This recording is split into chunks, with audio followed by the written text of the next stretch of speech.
rainha que ela veio batizar. Se a da parteira o recebeu, na manjedoura de frente ao gongar, um mensageiro de Ogum desceu. Os netos dos negros de Alemar riscavam com fé esse nosso chão. Então Yansan fez pra anunciar uma candeia de luz clarão. O samba, menino de origem nobre, nasceu no Estácio pobre, foi pra lá onde cresceu. Reis magos vieram lhe visitar com pandeiros, de Oxalá eram Luna, Marçal e Eliseu. O samba enfrentou os meganhas, a tapa na capoeira, na faca gingou, lutou e venceu. E a faroa nos guiar na imensidão, identidade que nos traz libertação. Guerrilheiro das esquinas e dos bares, que nos faz lembrar Palmares numa nova redenção. É fruto do poder da criação, um surdo a pulsar no coração. O samba tem magia pra trocar, tem arro de patuá, tem axé, se você quer vem provar. É que sua africanidade, sua ancestralidade, sua alma suburbana brotam da Santíssima Trindade, de Tonga, Pixingue e João da Baiana, de Tonga, Pixingue e João da Baiana, de Tonga, Pixingue e João da Baiana.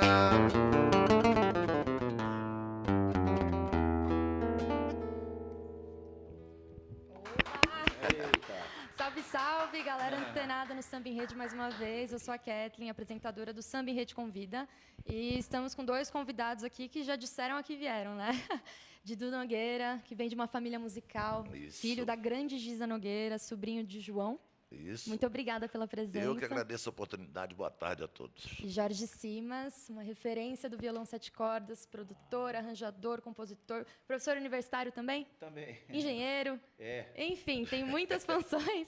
Obrigada mais uma vez, Mas Jorge. eu nunca trabalhei como engenheiro, sabia?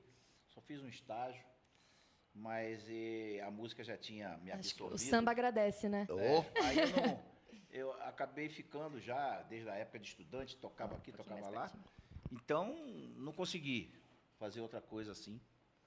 E aí, daí para frente, foi tudo que você mais ou menos comentou, mas sendo que a música ficou em primeiro plano. Prevaleceu, né? Ah, a gente fica muito feliz com essa decisão que a vida fez você tomar. Vamos lá, os dois estão aqui em São Paulo para uma maratona, né? Posso dizer, de shows. Começaram ontem no Bar Brahma. Isso. Mais tarde vão estar no palco do Bar Samba, aqui na Vila Madalena, a partir das 21, né? 21 horas. E daqui a pouco a gente conta o resto da agenda aqui deles. Mas, enfim, dos motes desse show, desses shows que vocês estão fazendo, é a homenagem ao Clube do Samba, que Sim. em 2019 completou 40 anos. Isso, dia 5 de maio. 5 de maio de 79 foi a fundação, certo? Exatamente. E entre os fundadores, você estava lá naquele bolo, hein, em cima? Não. Eu estava no bolo, mas não estava na fundação. Não estava na fundação, mas já desde os primórdios, Não, né? já estava por ali, já estava atuando, já tocava, já fazia show com muita gente, já acompanhava algumas pessoas que estavam lá. Mas não estava no métier. Eu só comecei a frequentar o Clube do Samba na década de 80. Ah, um ano depois também. É. E você, Didu, estava desde... Nossa. Viu nascer? Vi nascer. Até porque a gente morava, eu continuo morando na mesma rua em que eu saí do Meia, lá por volta de 83, e voltei a morar agora lá há 5 anos. E era a rua paralela ao Clube do Samba, que era na casa do João. O João fundou o Clube do Samba dentro de casa. Que, na verdade, eu acho que ele institucionalizou a casa dele, que já era um clube. Porque aquilo vivia cheio de gente o tempo todo. Então, eu acho que ele aproveitou esse gancho aí para fazer o Clube do Samba. Mas vamos lá, para quem não conhece o Clube do Samba, como que vocês resumiriam o que foi, né, e o que continua sendo o Clube do Samba? O que acontece? Nessa época, você tinha uma invasão absurda da música estrangeira, que era chamada da disco dance. Então você tocava 75, 80, 90% de música estrangeira. João já era um nome consagrado, assim como Martinho, como Beth, Alcione, Clara e tal. Então eles estavam num patamar. Todo mundo gravando ali, né, ao longo da década de Exato, 70. exato, gravando, fazendo shows pelo país inteiro, e Clara e Martinho, especialmente pelo mundo, né? E aí veio aquela preocupação, falou, gente, pelo amor de Deus, está acabando com a música brasileira. Não se tem mais música brasileira, não tem mais música brasileira, não tem mais músicos, não tem mais músico, como é que o cara sustenta a família? Então, está na hora da gente se unir, o João teve esse insight, está na hora da gente se unir, e chamou lá os pares dele, né, na época muito próximos, Antônio Carlos Ataíde, Sérgio Cabral, Paulinho Pinheiro, Mauro Duarte, Clara, Giza e tal, e resolveram fundar o Clube do Samba como um movimento de resistência ao que estava acontecendo, mas fundamentalmente para que se abrissem as portas para que o músico brasileiro tivesse espaço para poder sobreviver. Falou tudo? Já disse, resumiu tudo? Sim, sim. E isso aí, você vê que teve uma repercussão tão grande, influenciou tanta gente pelo Brasil, que hoje você encontra Clube do Samba em todos os lugares. Você encontra Clube do Samba na Bahia, Clube do Samba em Pernambuco, no Rio Grande do Sul, no Acre. E alguns não propriamente com esse nome, alguns com o nome mesmo, Clube do Samba, mas com a mesma intenção, com a mesma bandeira, diria eu. Né? Falando desses pressupostos, né? Vou pedir para a produção soltar o vídeo do homem, do presidente, Sim. João Nogueira, falando Eterno presidente. quais foram as bases, né, os pilares para a fundação desse movimento. Vamos lá dar uma conferida.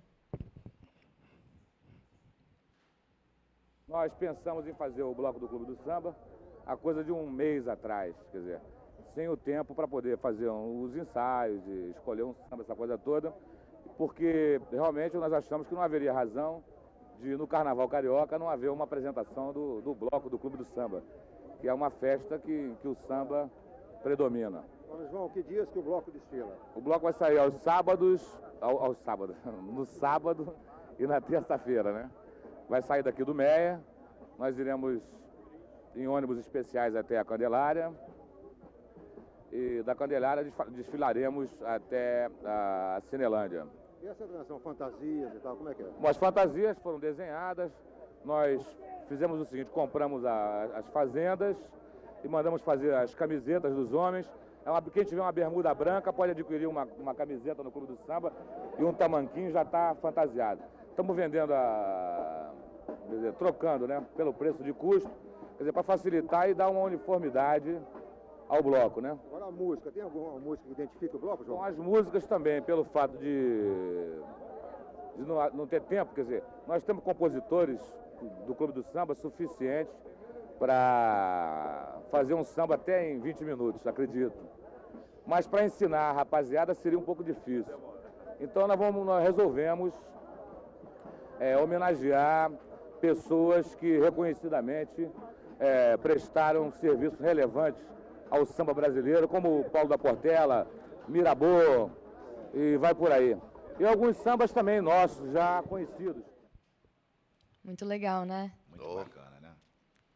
A gente, enquanto estava aqui com o som mudo, né, o Simas lembrou de uma história, né? Quiser perguntar para o Didu. É muito simples. Eu queria que ele contasse como foi a definição do Clube do Samba dada pelo Sivuca, que eu achei ótimo. O negócio é o seguinte, eu fazia parte da equipe de produção do Clube do Samba, isso já lá na Barra da Tijuca, e estava estudando jornalismo. Então, uma das incumbências era eu fazer os releases para os shows.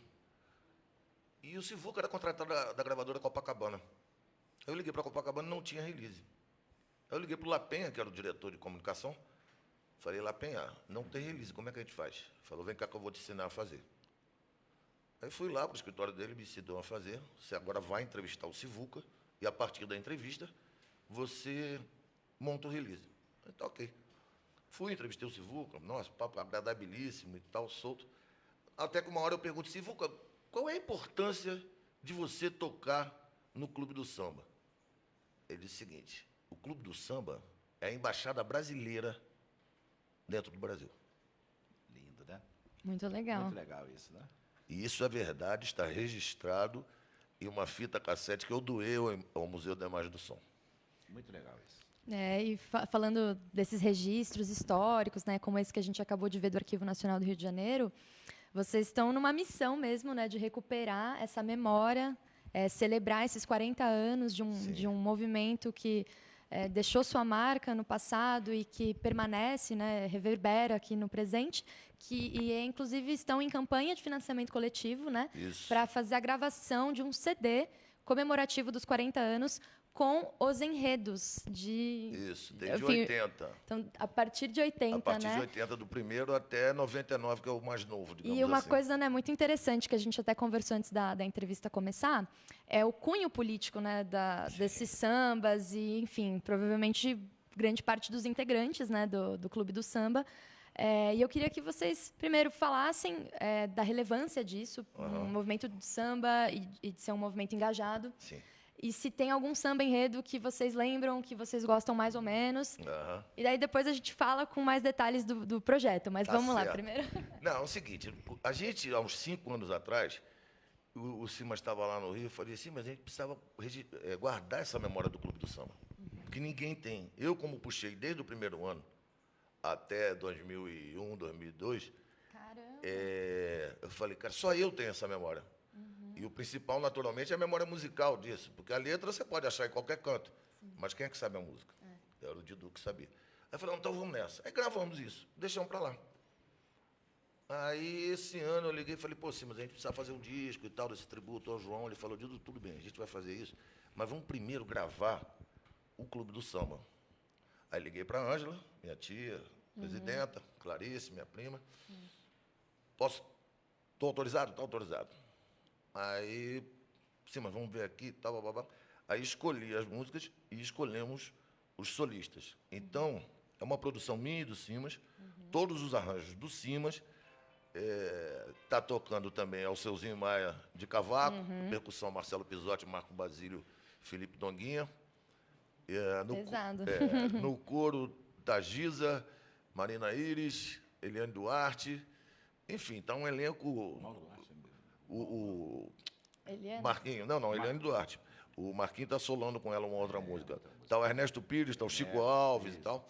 Tem uma galera boa. E aí nós convidamos para solistas. Eliane Duarte, que é filha do Mauro. Aí nós convidamos para solistas.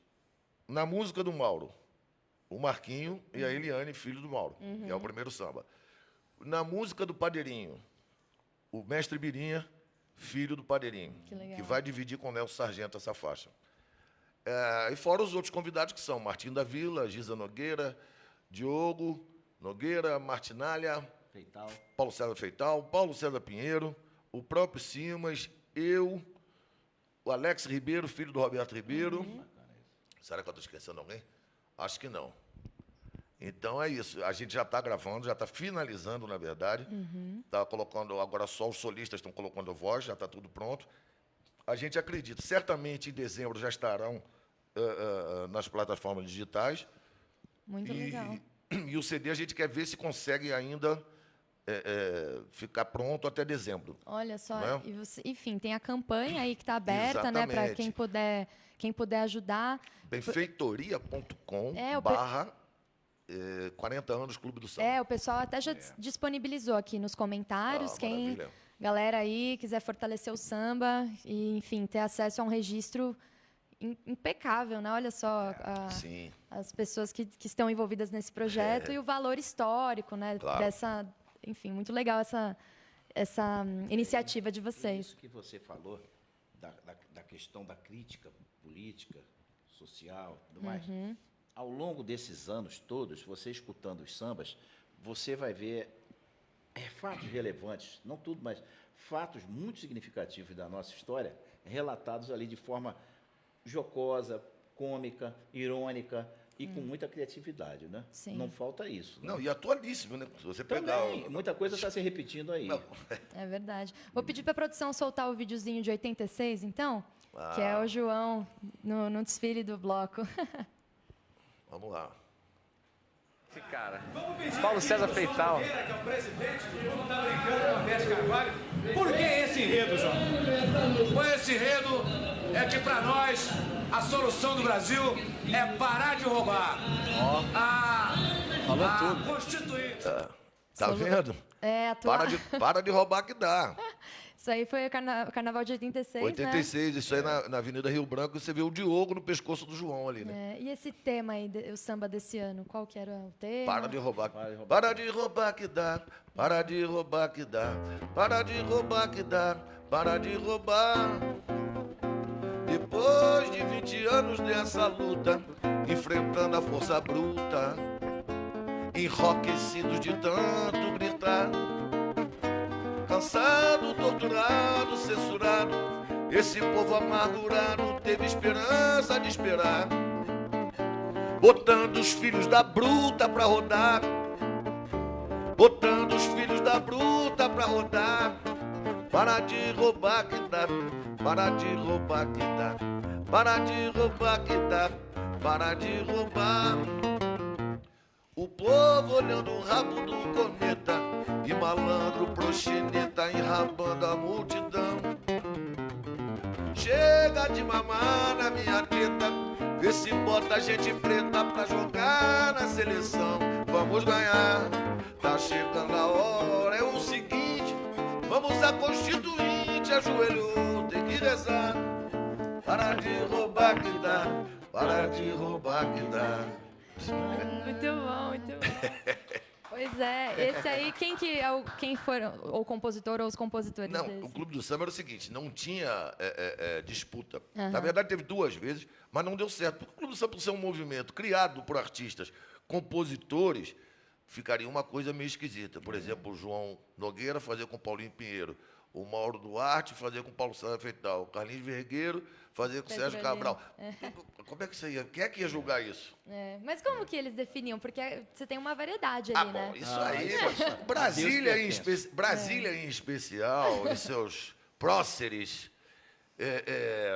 nos davam todo o mote. Então, juntavam o que havia de pior, que é mais ou menos o que está acontecendo agora. Sim. A gente não sabe nem como é que vai ser no ano que vem. Estamos até esperando aí um pouco, se tem alguma novidade, porque a cada atrocidade que está sendo feita nesse país, enfim, aí não, vamos pegar esse mote aqui, tal, juntava e criava um enredo. Eu acho que ela falou mais nesse sentido, como é que, quando juntava os compositores, como é que se chegava ao formato final, né? Assim, quem são os compositores? Tá bom, a gente vai escolher o samba dessa dupla ou daquela, né? Escolhido o tema, a gente sentava numa mesa, num bar chamado Alcazar, a maioria das vezes, né? Isso já na década de 90 esse e tal. bar já não existe mais. E a coisa ia fluindo, alguém dava uma ideia, olha, pensa nisso e tal. E muitas vezes a gente achava que o samba estava fechado e tal, vinha alguém com um negócio fabuloso, tipo aconteceu uma vez com o Edmundo, né? Do Edmundo, do submarino brasileiro, que afundou estando ancorado no arsenal de marinha, e perdemos ali um navio caríssimo, né? E aí, sim, mas me permite, e aí, quer dizer, além da ala dos compositores, tivemos que trazer 2 ícones da música mundial para virarem parceiros no Clube do Samba, que são John Lennon e Paul McCartney. É verdade? É verdade. Você vai entender por quê. Porque o samba foi feito e tal, e o Edmundo chegou atrasado e falou assim, afundou e era um submarino, e era um submarino. Eu falei, gente, vamos tomar cuidado aí, questão de direito autoral. Então, a ala de compositores do Clube do Samba, mais Lennon e McCartney. Não acredito. É verdade. Porque é a música deles, né? E ela, o submarino, e ficou muito bom. Ficou Caiu espetacular. E era o submarino. Muito legal. Grandes sambas surgiram dali. Mas você estava comentando assim dos preferidos. Olha, tem um que eu acho fabuloso, que é o Bronca de Verba e os 7 Anões. Naquela ocasião, haviam 7 parlamentares que eram conhecidos como os anões do orçamento. Eles manipulavam a grana, né, de acordo com interesses deles, e geralmente interesses escusos. Um deles, inclusive, chegou a ganhar não sei quantas vezes na loteria. 100 e tantas vezes. 100 e tantas vezes. Na verdade, ele comprava o prêmio para lavar o dinheiro que ele ganhava através de maracutaias no Congresso. Então, o samba, o Bronca de Verba e os 7 Anões, relata isso muito bem, eu acho muito legal. Podia até fazer aí, Didu. Quer fazer? Vamos fazer? Vamos. Ver aqui. Era uma vez no Planalto Encantado E na sala do tesouro os anões guardavam ouro, muito bem guardado, verba pra corrupção, empreiteiro ladrão, todo mundo estripado, dólar, brisola, avião, só propina na mão, senador, deputado. Deus ajuda quem diria, quem joga na loteria. Deus ajuda quem diria, quem joga na loteria. Quero ver quem vai bancar, quero ver quem vai fugir, quero ver no que vai dar essa tal de CPI. Dessa vez tem que mandar todo mundo pra prisão. E o povo com alegria cair na folia, cantando o refrão. Eu vou caçar anão, eu vou caçar anão, eu vou. Tirava o maior sarro. Geral, né? Muito bom, muito legal. Pois é, gente, ó, então mais uma vez, reforçando, o link está aí nos comentários, quem puder contribuir, né? Enfim, é um projeto muito legal, rememorar esses sambas e, como o próprio Simas disse, a história do país, né? Com certeza. Que infelizmente não mudou repete, muito, né? Nada, Se repete. piorou, né, bicho? E falando assim de um bloco que se posicionou por muitos anos, né? E ao passo que o carnaval de avenida nessa mesma época ele foi migrando para um outro caminho, assim, né?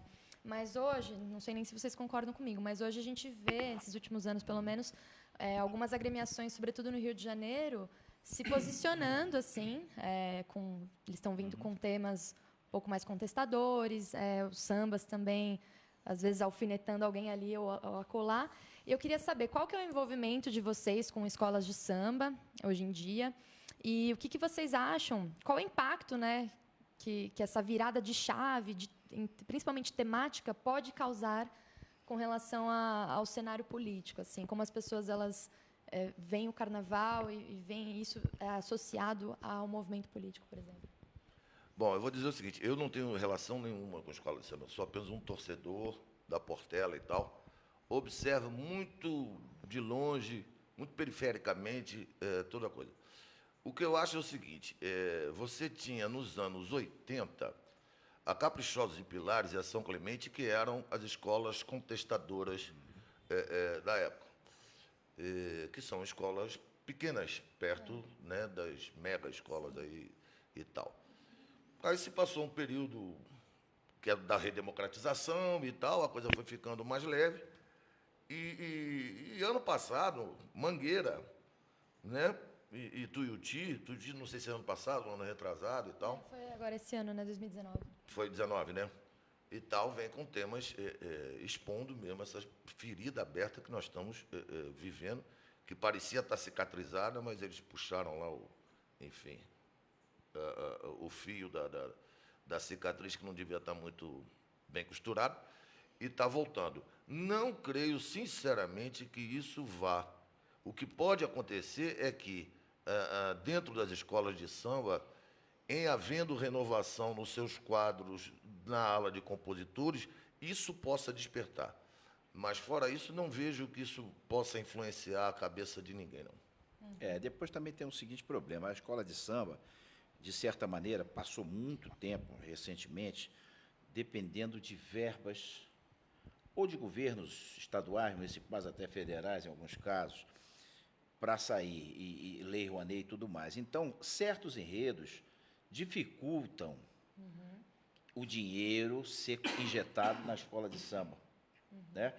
Essas escolas que partiram para esse caminho, de certa maneira, elas estavam independendo desse tipo de patrocínio. Nós não sabemos o que vai acontecer com a Lei Rouanet daqui para diante, nem como elas vão se posicionar diante disso. Porque, antigamente, a escola de samba dependia apenas do mecenato. Né? O patrono chegava e, vai ser isso, era aquilo e acabou. Hoje em dia, ela já tem recursos extra-quadra, que antigamente a escola vivia do dinheiro da quadra, dos ensaios e tudo mais, depois passou a viver também de um dinheiro da venda de discos, E depois... Direitos de imagem. E depois a Lei Rouanet facilitou. Agora, como o Didu falou, a gente não sabe como vai ser daqui para frente, né? De qualquer maneira, o que essas escolas aí que você falou já fizeram, já foi uma coisa muito bonita, já foi algo muito legal, muito significativo. Legal. E comecei a falar disso assim porque a gente conversando sobre Clube do Samba de 79, não tem como não lembrar do Quilombo, né?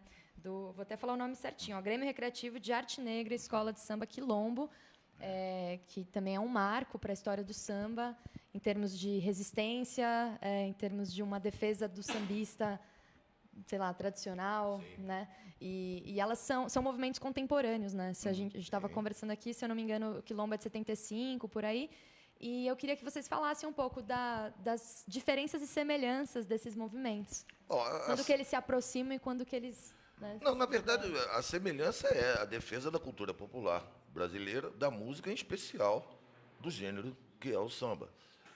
Embora o Quilombo seja uma resposta que o Candeia, junto com o Ney, o Wilson e mais alguns outros grandes mestres da história do samba, por conta do que estava vendo com o carnaval, nessa distorção que havia no desfile das escolas de samba, que, consequentemente, não afeta só a questão da temática, a questão do andamento do samba, é porque você não conseguia protagonismo, né? Exato. E você não conseguia renovação nos quadros das alas de compositores. Você tinha lá, assim como os carnavalescos, né? Você tinha aquela meia dúzia de imensos carnavalescos, né? Pamplona, Arlindo, Maria Augusta, enfim, Joãozinho e tal, e não tinha renovação. E a coisa estava realmente descambando, né? No andamento do samba, na questão dos próprios enredos. Né? Então, o Quilombo foi criado, não diria especificamente, mas fundamentalmente por conta de uma resposta às escolas de samba. E olha que nós estamos falando de Candê, compositor da Portela, Wilson Moreira, compositor da Portela, Ney Lopes, compositor de Salgueiro, e que são imensos compositores, né? Então não tem... a aproximação é essa, a defesa da cultura popular do samba. Eu acho que o Quilombo, ele tinha uma coisa de enraizamento ligado mais à negritude da escola de samba, Sim. mais às raízes da escola de samba em si, que muitos já estavam criticando o embranquecimento que tinham alas em certas escolas formadas, por exemplo, por turistas. Coisa que depois prosperou e até ficou muito maior do que era na década de 70, por exemplo, né? Então, você tinha a ala de alemães, de belgas, japoneses e tudo mais, aquilo desfilando. Eles eram contra, né? Eles tinham determinados argumentos que eram muito válidos, mas não sei por que também esse movimento do Quilombo, ele depois se diluiu, não foi adiante. Eu não sei se faltou a liderança do Candeia para continuar, né? Provavelmente, né? Enquanto ele morre antes de 78, 79. Pois 78, e né? Já o Clube do Samba era algo um pouco mais amplo, né? Era a defesa da música brasileira, particularmente a questão do samba, e contra uma falta de democracia nos meios de comunicação, principalmente de radiodifusão, que só tocavam a chamada discoteca naquele período, e esses artistas, intérpretes fabulosos, que estão eternos, estão aí até hoje, eles perderam muito espaço, os músicos já não tinham também como trabalhar. Os bailes com música ao vivo, nesse período, começaram a minguar, não existiam mais, era só aquela coisa gravada, discoteca. Então, foi uma reação, né? O Clube de Samba foi uma reação a isso. E vocês acham que, falando bem, enfim, no cru, né? Deu certo?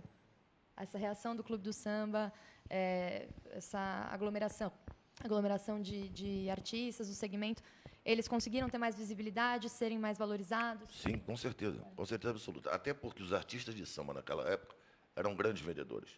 Para você ter uma ideia, os sambistas que ultrapassam a marca de 1 milhão de discos vendidos são Clara Nunes e Martinho da Vila. Roberto Ribeiro depois passou a ser um grande vendedor de disco. Alcione já era, mas Alcione, o universo musical dela é mais amplo, né? Estamos falando, então, dos sambistas, assim, especificamente. Depois, Beth começa também a vender. Então, João nunca foi assim, um grande vendedor de discos, mas, se você pensar, porque hoje não tem como se mensurar isso, mas o João vendia, em média, 60, 70 mil discos. Isso significa que, minimamente, 280 mil pessoas ouviam aquilo ali, que fosse uma vez por mês, né? Dentro das suas casas. Então, esses caras vão abrindo espaços, porque todos eles, quer dizer, os cantores, obviamente, porque dependem dos compositores. Sim. Mas João, que era compositor, Martinho, que é compositor, eles pegavam outros autores. Então, você está abrindo espaço para eles, não é isso? Fazendo com que esse movimento crie. Aí foi criado o Alerta Geral, que era um programa que Alcione comandava na Globo. Para vocês terem uma ideia, o João assinou um contrato com a Polygram, que era a gravadora dele na época, para que a Polygram fizesse 3 discos com compositores da velha guarda e compositores novos. Eu não sei por que isso acabou não dando certo. Eu tive esse contrato em mãos.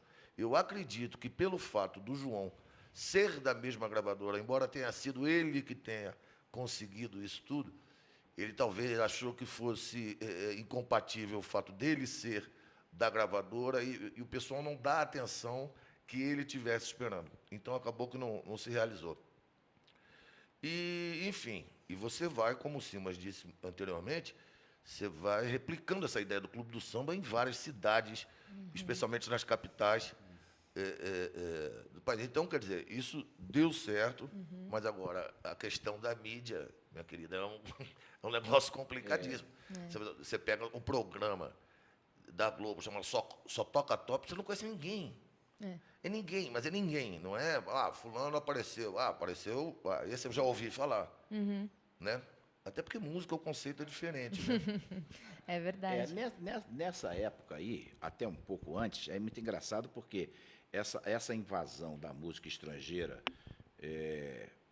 colocada no sentido de se fazer uma massificação, porque naquela época era importante a coisa da vendagem, a execução que provocava a vendagem. Né? Isso teve uma reação muito interessante também no choro. Foi na década de 70 que Paulinho lançou, por exemplo, um álbum duplo chamado Memórias Cantando e Memórias Chorando. Espetacular. A gente teve uma reação disso com movimentos de choro no Rio de Janeiro, num bar chamado Sovaco de Cobra.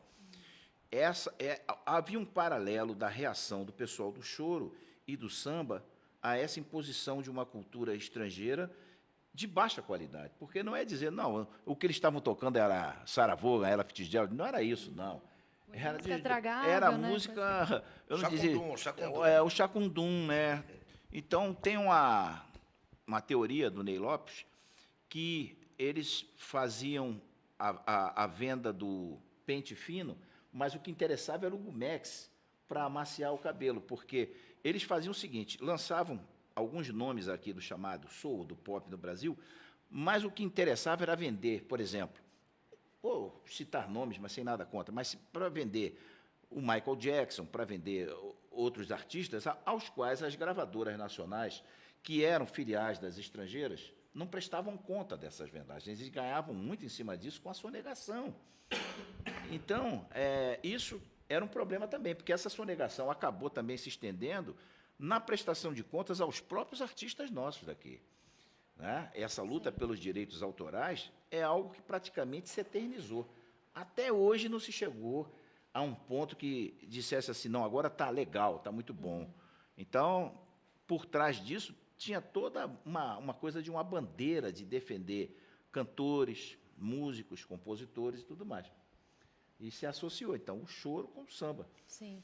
E o choro, né, você falou, o Bar Sovaco de Cobra, foi um movimento que você protagonizou, né? Ah, sim. E foi uma coisa que acontece, enfim, acho que foi um processo de você estar nas boas, conhecer pessoas, gravar com várias pessoas, mas sim. a princípio você começa no movimento do choro, é Exatamente. Isso? O Sovaco de Cobra era perto da minha casa e eu comecei a frequentar. No início, o Sovaco de Cobra era um barzinho, assim, de meia porta, do tamanho do Bip Bip, que é outro bar também importantíssimo, né?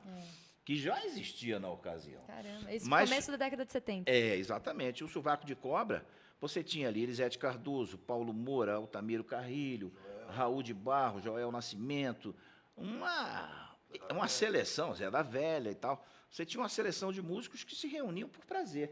Mas a coisa foi crescendo tanto que você chegava na esquina do bar, você não conseguia chegar até o bar. Entretanto, você ouvia a música porque as pessoas faziam um silêncio sepulcral. Não tinha amplificação, as pessoas tocavam acusticamente, Sim.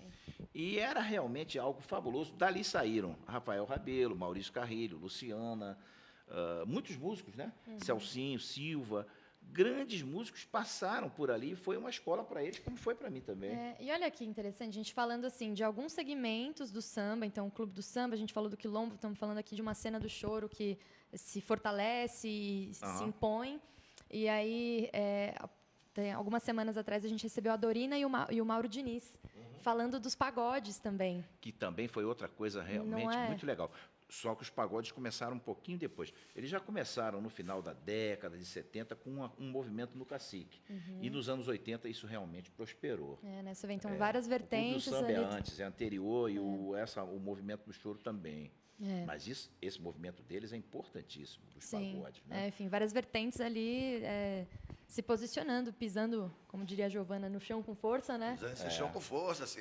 Para não perder o seu valor, não cair no esquecimento. É né? verdade, é verdade. Muito legal, gente. Só para a gente concluir a sessão de vídeos, eu vou pedir para o pessoal subir o do Cartola. E aí, olha só que contradição, né? A gente começou falando da perda de espaço na mídia e era uma época que a TV Globo ia lá fazer cobertura do Clube do Samba. Do Clube do Samba. E o que a gente vai ver agora é uma parte de um programa do Fantástico, assim, que era uma homenagem ao Cartola no Clube do Samba e eles estavam lá registrando tudo, né? Lógico. Depois a gente fala sobre isso, mas bom. vamos assistir aqui.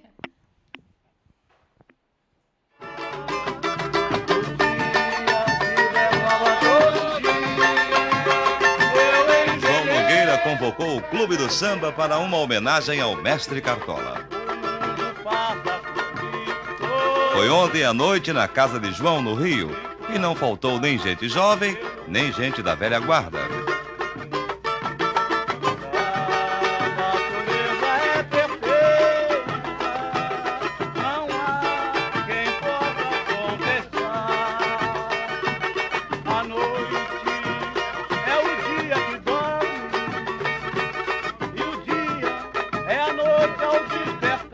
Mestre Cartola agora é sócio do Clube do Samba, um sócio muito especial. Bom, o Clube do Samba criou o diploma de sócio honorário às pessoas que prestaram serviços relevantes ao samba, do modo geral. E ninguém melhor para receber esse diploma, esse primeiro diploma que o Clube do Samba agracia ao grande Agenor de Oliveira, o nosso querido Cartola. E ninguém melhor também para entregar, para passar as mãos do nosso Cartola, do que a grande dama do samba, a Dona Nelma da Mangueira. Por favor, Dona Nelma.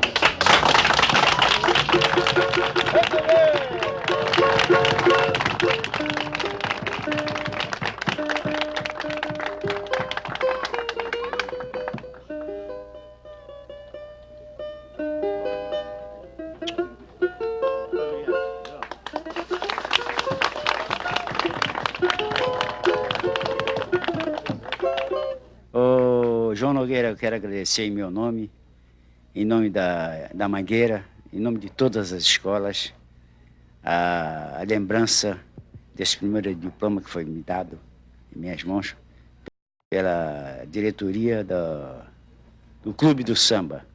Lembranças suas, naturalmente, que eu bem sei, de Sérgio Cabral e outros elementos que existem por aí e que me conhecem bastante. Eu fico muito grato e não sei mais nada para dizer.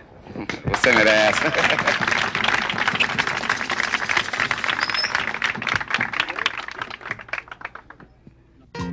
Um samba para Cartola, feito por Wilson Moreira e Ney Lopes. Uma rosa me falou de um personagem que é poeta de linhagem, mais alta que a dos maiores. Verde rosa do alto do seu reinado, violão todo estrelado, faz canções celestiais. Você sabe de quem é que estou falando?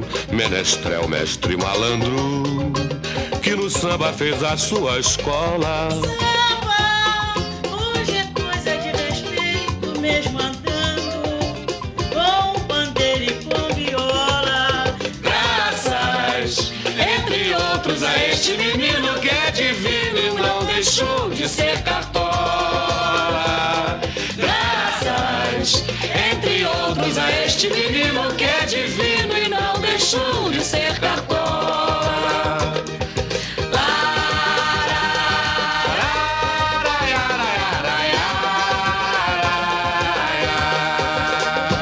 Uma rosa me falou de um personagem que é poeta de linhagem, mais alta que a dos maiorais. Verde rosa do alto do seu reinado, violão todo estrelado, faz canções celestiais. Você sabe de quem é que estou falando? Menestrel, mestre malandro, que no samba fez a sua escola.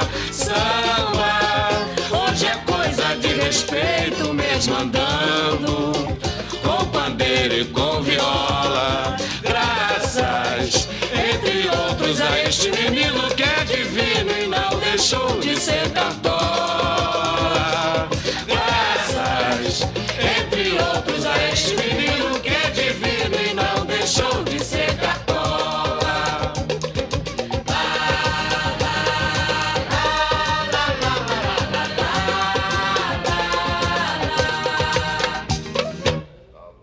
Vou falar sobre essa coisa da generosidade. Aí vocês completam Vai aí. lá, Simas.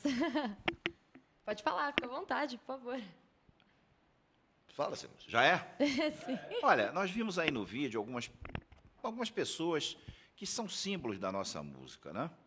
Cartola, a gente viu aí Dona Ivone Lara, outros poderiam estar aí nesse momento, mas não estavam. Eu quero dizer o seguinte, essas pessoas se projetaram nessa época, nessa determinada fase, e isso traz para nós a seguinte constatação: o samba é o gênero mais generoso. Você não imagina um cara no rock começar a carreira dele com 70 anos de idade? O público, eu acho que não ia aceitar muito bem. Um funkeiro começar a carreira dele como compositor aos 70 anos de idade, não dá. No samba você vê a Dona Ivone, o Cartola passou a ser conhecido a partir dessa idade. A Dona Ivone começou a carreira dela já com uma certa idade. Clementina, o samba permite isso, né? O samba permite isso. Então, como a música ela é o futebol das artes, a música está para as artes como o futebol está para os esportes. A música é algo assim inconteste, como arte é aquela que você leva, que você vai para todo lugar, como futebol é algo admirado hoje praticamente pelo mundo inteiro. E é essa coisa do samba que teve, não um renascimento, diria eu, mas uma injeção de ânimo, de gás nessa fase aí, se deve muito a isso que a gente estava conversando aqui, ao Clube do Samba e outras resistências, o Quilombo e outras coisas armadas. O Cacique, que veio logo em seguida, pegou também esse viés e trouxe para nós também uma outra geração de grandes compositores que estão aí, inclusive. Né? Vocês conseguem ver com otimismo o cenário atual, se daqui para frente vai existir também essa possibilidade dessa injeção de ânimo de alguma forma? Vocês conseguem? Deixa o Didu falar. Olha, eu vou te dizer o seguinte, Ele é mais otimista vou te dizer que eu. pelo Rio. É meio dicotômico o que eu vou dizer, mas é isso. O Rio de Janeiro hoje, a cada esquina você tem uma roda de samba. Como tudo na vida, como movimentos, e não é um movimento articulado, embora tenha sido feito um mapeamento das rodas de samba do Rio de Janeiro, e o atual prefeito até credenciou essas rodas para que não houvesse minimamente que a prefeitura se metesse, fosse inoportuna em ficar, né, tirando camelô e tal, enfim, e até, às vezes, dando ponto de energia e tal, essa coisa toda. Mas você tem em cada esquina. E é óbvio, e aí o Simas vai poder falar muito melhor do que eu, você passa uma peneira nisso, que pouquíssimos ficarão, entendeu? Não vejo como um movimento articulado, e eu venho pensando muito sobre isso durante muitos anos e não cheguei a uma conclusão. Mas acho que é meio impossível do samba conseguir essa questão da união. Porque ele é maior do que essa coisa toda. Ele não é de simplicidade. O samba é de uma sofisticação,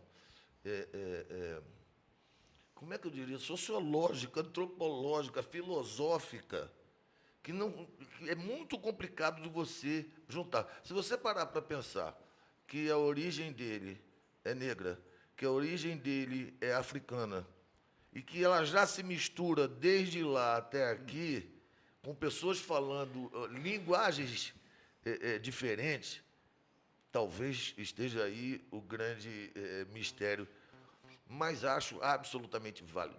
Se tem gente boa, tem. Eu vou te dar aqui os 3 nomes assim, de sambista, embora o Moisés Marques não seja propriamente um sambista, mas é um cantor maravilhoso, é um compositor belo, mas tem um cara que me chama muita atenção, que é filho, inclusive, de um parceiro do Jorge Simas, que é o João Martins, filho do Wanderson Martins.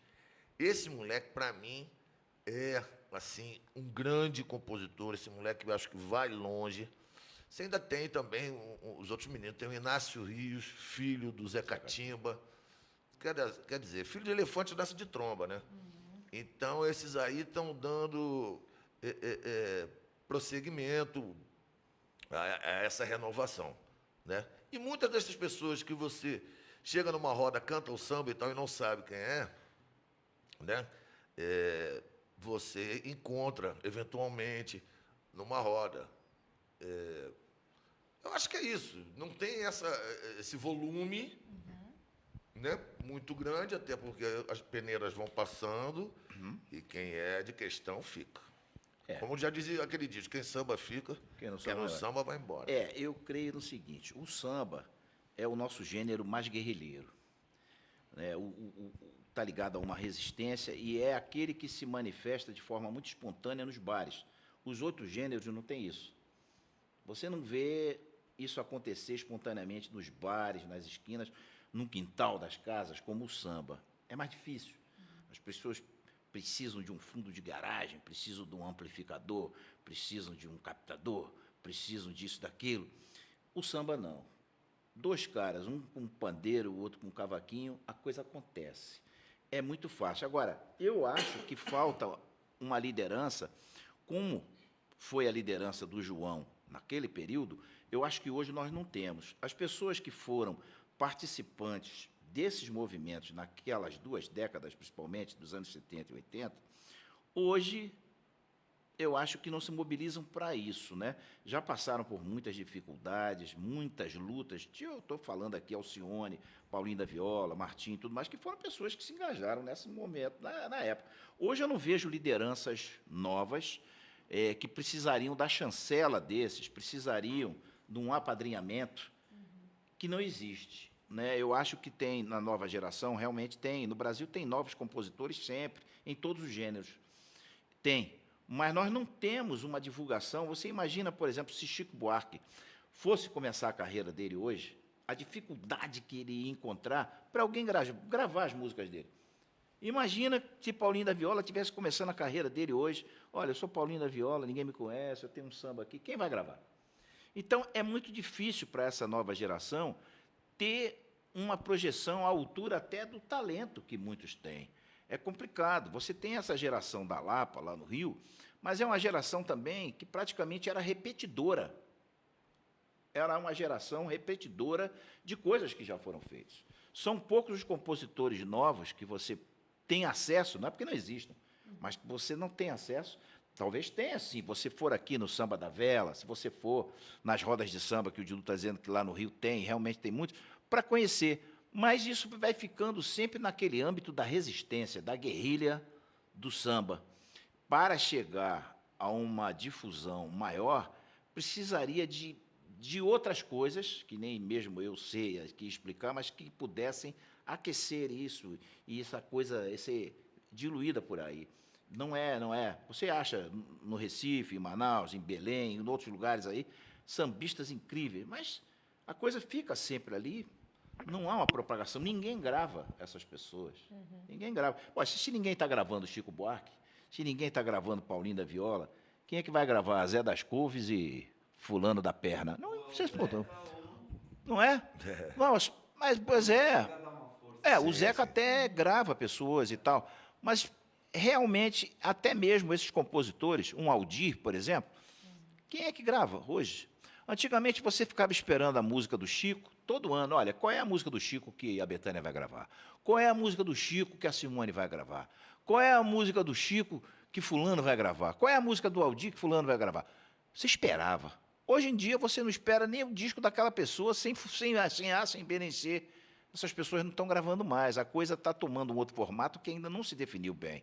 A gente está vivendo uma transição meio complicada. Nós estamos lidando com algo novo que nós não sabemos ainda bem o poder e o controle sobre ele que a gente deve ter. Essa própria autonomia que os artistas hoje possuem, Exato, né? Das suas próprias carreiras Exato. e fechar contratos com gravadoras independentes, mas, ao mesmo tempo, significa uma abertura, assim, né? Um acesso maior, mais amplo. Outra coisa, as gravações também mudaram muito o seu formato. Para você ter ideia, eu gravei quase 6.000 faixas, contando assim, com todos os artistas que você vai... Jazz, sem demérito nenhum, mas de Tom Jobim a Tom e Dito. Eu gravei com muita gente. Tinha períodos na minha vida que eu acordava de manhã, ia para um estúdio de 9 às 15, de 15 até as 21 eu ia para outro, e de 21 até 3 da madrugada eu ia para outro. Eu ficava assim.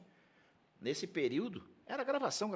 Hoje em dia, o artista faz na sua casa o seu trabalho, com computador e tal, e ficou uma coisa meio isolada, meio reduzida, o que também dificulta essa coisa de encontrar pessoas e discutir sobre isso. Não é? E música não é uma coisa fácil de você reunir pessoas e conversar, porque não é como o sindicato dos médicos ou do dentista, onde todo mundo, quando você fala X, todo mundo entende X. Mas com músico, não. Se você falar X, tem o cara da favela que é analfabeto, mas é um grande ritmista. Tem o cara que toca na noite, é muito diferente do que vive de gravação, que é diferente do que é um jazzista, que é diferente do que é um sambista, que é diferente do cara que vive de show, do outro que vive excursionando, do outro que toca na rua.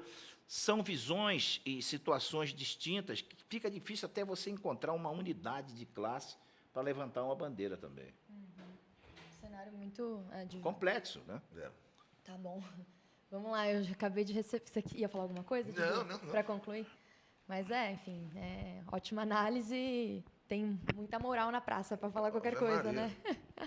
Obrigada, viu, Jorge?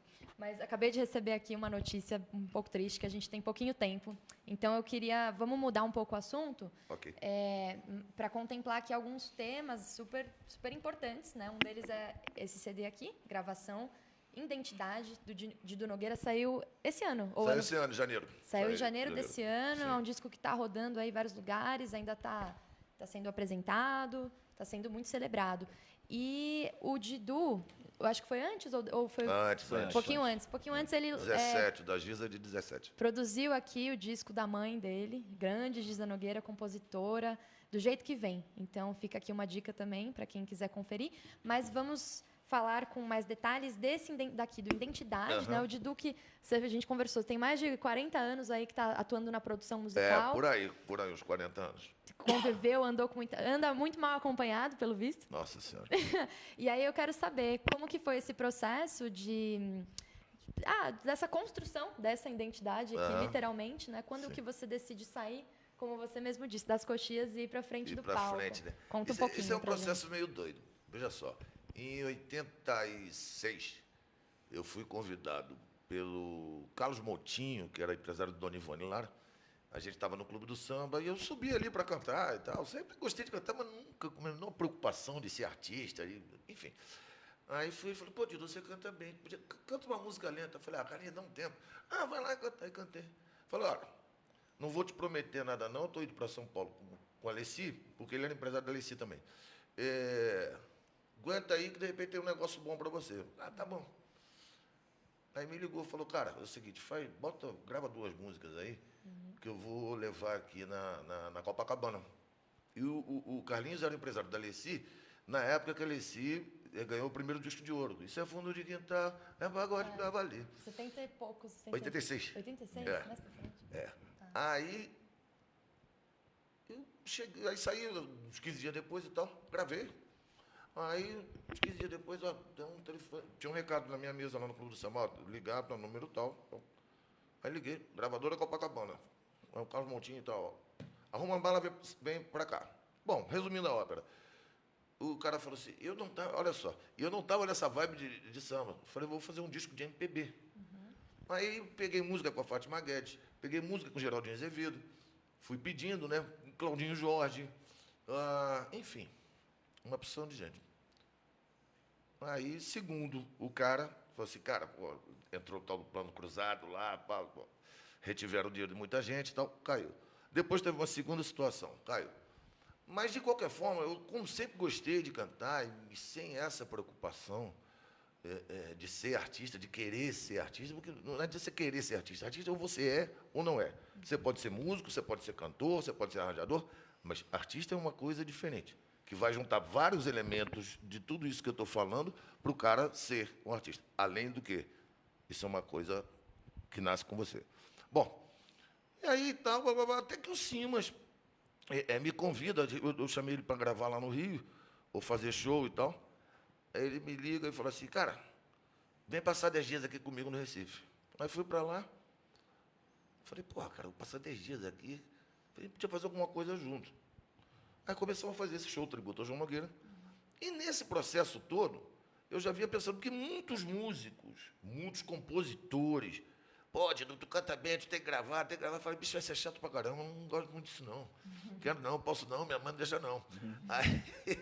Aí eu falei, pô, e isso já vem de muito tempo. Até que um dia eu tive um estalo, falei, porra, eu quero gravar. E sempre quando eu resolvo fazer um projeto musical, seja ele de gravação, de montagem, de orquestra, de banda, de tal, as 2 primeiras pessoas a saberem são o Simas e o Afonso Machado. Aí liguei para os 2 e tal, vamos fazer? Oh, claro que vamos fazer. E aí foi isso, esse processo doido, né, de você ficar ouvindo muita coisa, mas também não foi nada difícil, não.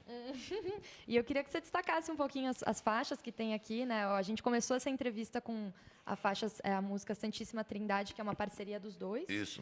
Mas fala um pouquinho mais, fala da Lígia Santos. Bom, Lígia Santos. Imagina, a Lígia Santos, minha segunda mãe. Lígia é filha do Donga e eu aprendi em 3 casas tudo o que eu sei de conhecimento da história da música brasileira, de vivenciar presencialmente na minha casa, por conta de João e da Giza, na casa do Sérgio Cabral, do grande jornalista, produtor, compositor, historiador da música brasileira, e na casa da Lígia.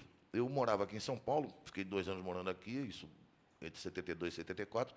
Quando eu volto a morar no Rio, em 75, minha mãe era muito amiga da Lígia. Então, ao invés de eu ir para o Meia, eu fui mais para a casa da Lígia no Leme. E ali fiquei. E a casa da Lígia era do Centro Cultural, que o Donga já fazia isso lá atrás.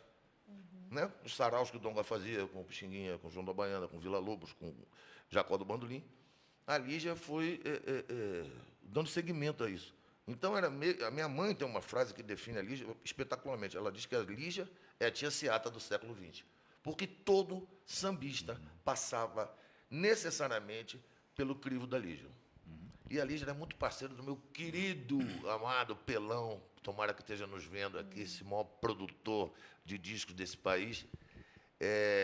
Eles eram o Pelão produtor e a Lígia meio que uma consultora da Marcos Pereira, que é a grande gravadora brasileira de todos os tempos, onde você tem o que há de melhor no acervo, né? Gravou muita gente do samba. E a Alessi fez esse samba e estava inédito. Eu estava falando com a Marcinha, com a filha da Lígia.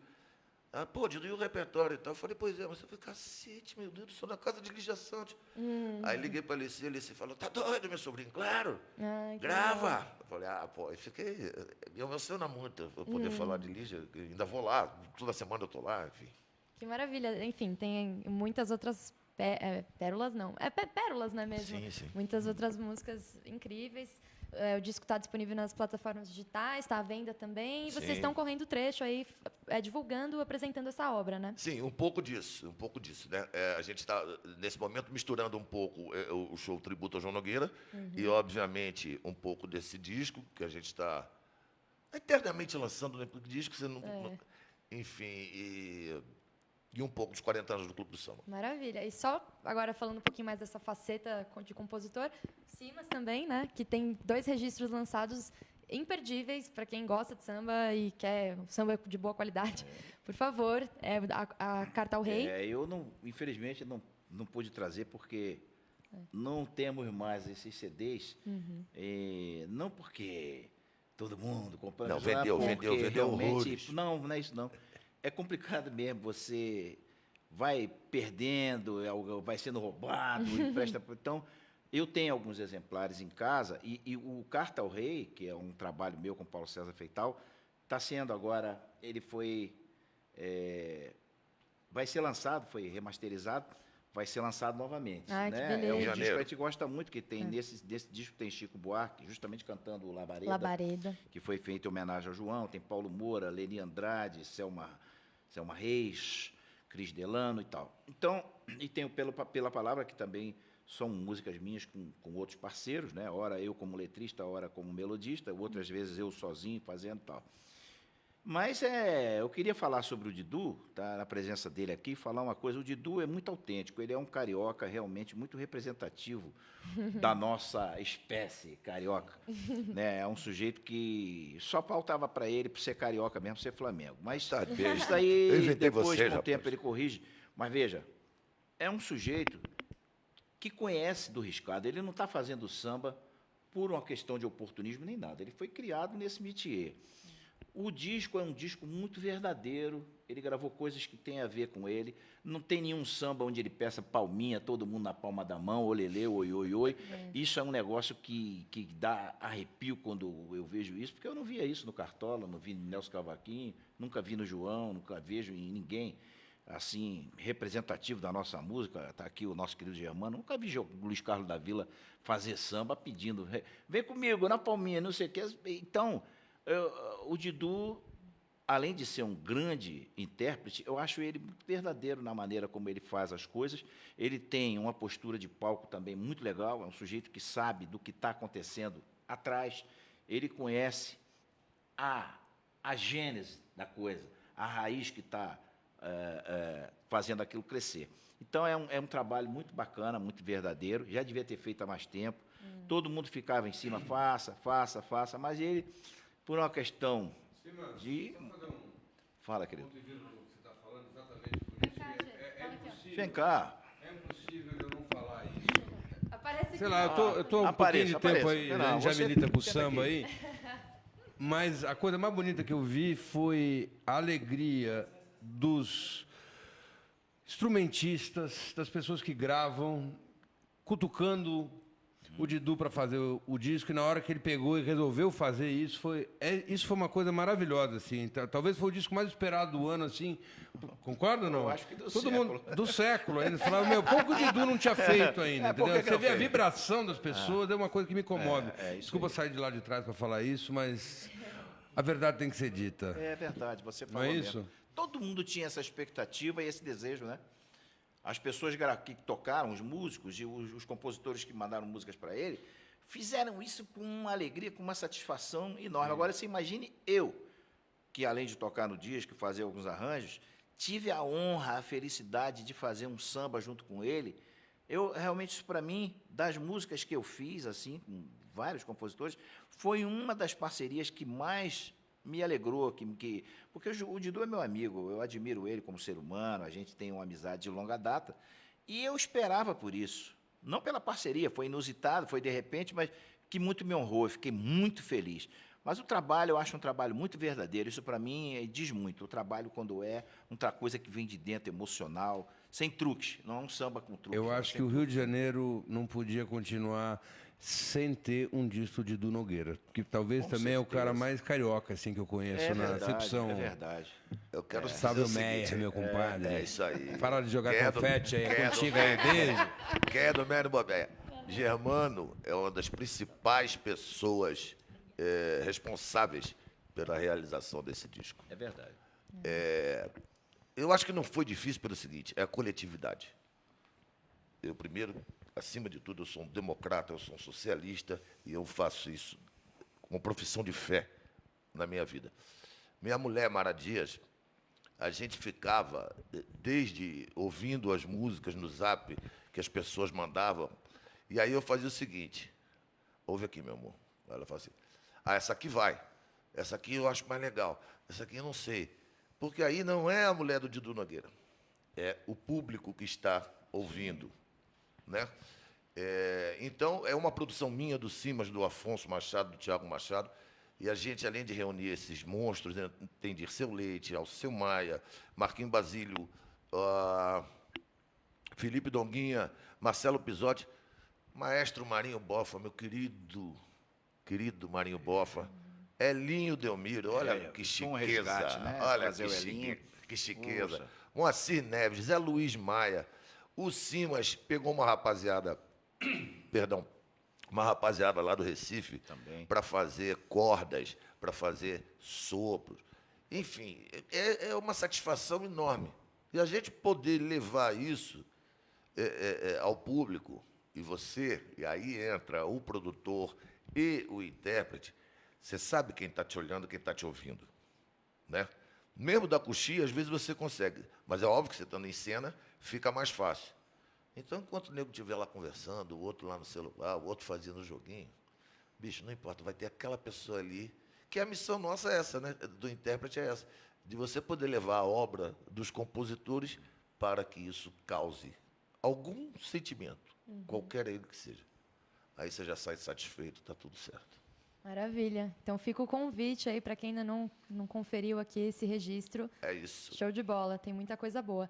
Gente, infelizmente o tempo acabou. Então eu vou anunciar a agenda aqui dessa Isso. dupla e vou pedir para vocês fecharem com música. Então já vão pensando aí Tá o que bom. que vocês querem encerrar. Então, Dudu Nogueira e Jorge Simas hoje vão estar daqui a pouquinho, a partir das 9 horas, no palco do Bar Samba. Amanhã, a partir das 15 horas, no Boteco da Dona Tati, na Barra Funda. Depois, à noite, no São Roque Clube, em São Roque, a partir das 9 horas. E no domingo, quem acompanha aí o Bar Tamarineira sabe que, recentemente, o bar foi lacrado, infelizmente, né? E agora eles estão dando sequência com a programação de forma itinerante. Então, no domingo, Dudu Nogueira e Jorge Simas, eles vão se apresentar no endereço na Rua Luiz Murat 308, que é o Bar Camará, aqui na Vila Madalena, do ladinho também.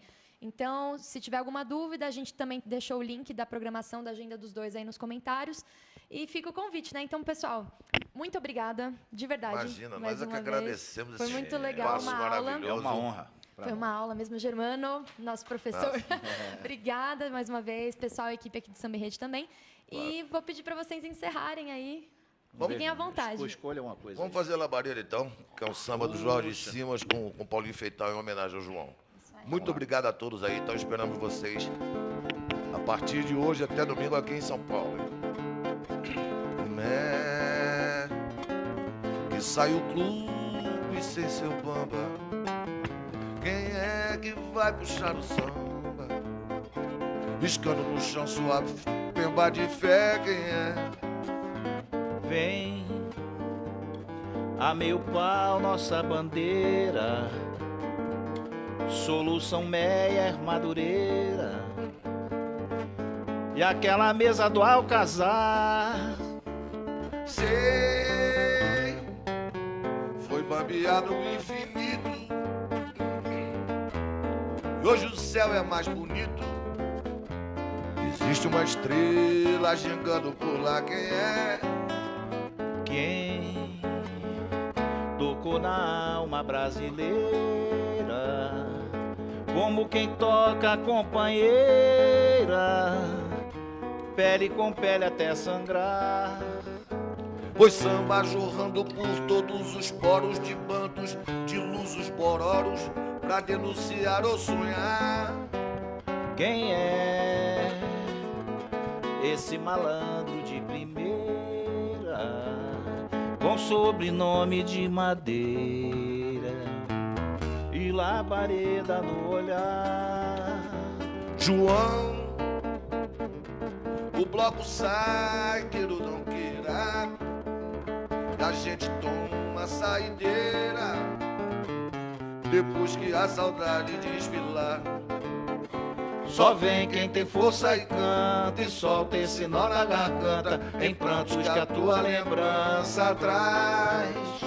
Cantando essa doce estampa, assim uma luz se agiganta e ajuda a gente a viver em paz. Só vem quem tem força e canta, e solta esse nó na garganta, em prantos que a tua lembrança traz. Cantando essa doce agiganta, assim uma luz já espanta, ajuda a gente a viver em paz.